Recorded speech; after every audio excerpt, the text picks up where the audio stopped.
हर महादेव। एक बहुत ही छोटा सा ब्रीफ मैं आज दूंगा आप लोगों को। एक दोस्त ने मुझसे पूछा कि जब दृष्टि से हमें काम लेना है तो दृष्टि चाहे जो मर्जी हो, हमें दृष्टि चाहिए, तो प्रेत दृष्टि हम क्यों ना ले। तो मैंने कहा कि चल मैं बता दूंगा तुझे क्यों ना ले। अब मान लीजिए कि एक कुत्ता है आपके घर में, एक कुत्ता है, और वो जो कुत्ता है कितना भी आपका वफादार हो, लेकिन जब वो खाना खा रहा होगा और आप उस कुत्ते को छेड़ेंगे तो वो कुत्ता आपको काटने को दौड़ेगा, चाहे वो आपको पालतू कुत्ता ही क्यों ना हो। ऐसा इसलिए क्योंकि वो अपनी प्रकृति से घिरा हुआ है। कोई भी इंसान अपनी प्रकृति को नहीं छोड़ता।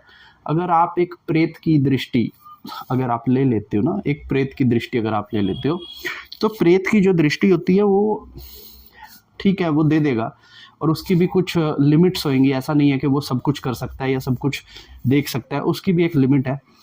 तो आप प्रेत की दृष्टि ले लेंगे, लेकिन आज नहीं तो कल एक ना एक समय पर आपको ये जो प्रेत की दृष्टि है ये आपको तंग करेगी। ठीक है, वो प्रेत आपके घर में रहेगा। आप हो सकता है कि थोड़े समय के लिए उसका इस्तेमाल करें, 2 साल, 4 साल, 10 साल, लेकिन आपके बच्चे, आपके घर में और जो रिश्तेदार हैं, आपके घर का जो हो रहा है, जब उस प्रेत को नहीं मिलेगा सही से चीज़ें, तो वो प्रेत आपको नुकसान पहुंचाना शुरू कर देगा। मैक्सिमम 100 में से 80 जो प्रेत दृष्टि से लोग काम लेते हैं वो बर्बाद हो जाते हैं।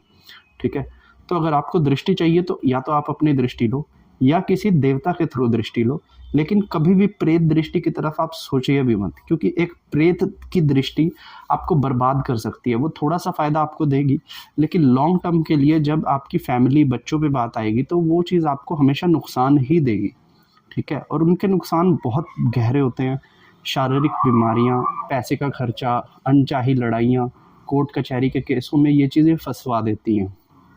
तो इसलिए मैं कभी भी प्रेत दृष्टि की राय कभी किसी को नहीं दूंगा। तो आप खुद से मेहनत करिए, अपने आप को कवर कीजिए, और फिर उसके बाद आप जो मर्जी काम कर सकते हैं। तो एक साधक को कभी भी किसी भी हाल में ये नहीं सोचना चाहिए कि मैं किसी प्रेत से दृष्टि लेके काम करूं, क्योंकि प्रेत की भी एक प्रकृति है, तो वो अपनी प्रकृति का मारा हुआ है। ठीक है, बाकी ब्रीफ में कभी मैं इसके बारे में आपको वीडियो बनाऊंगा तब बताऊंगा। तब तक के लिए हर हर महादेव।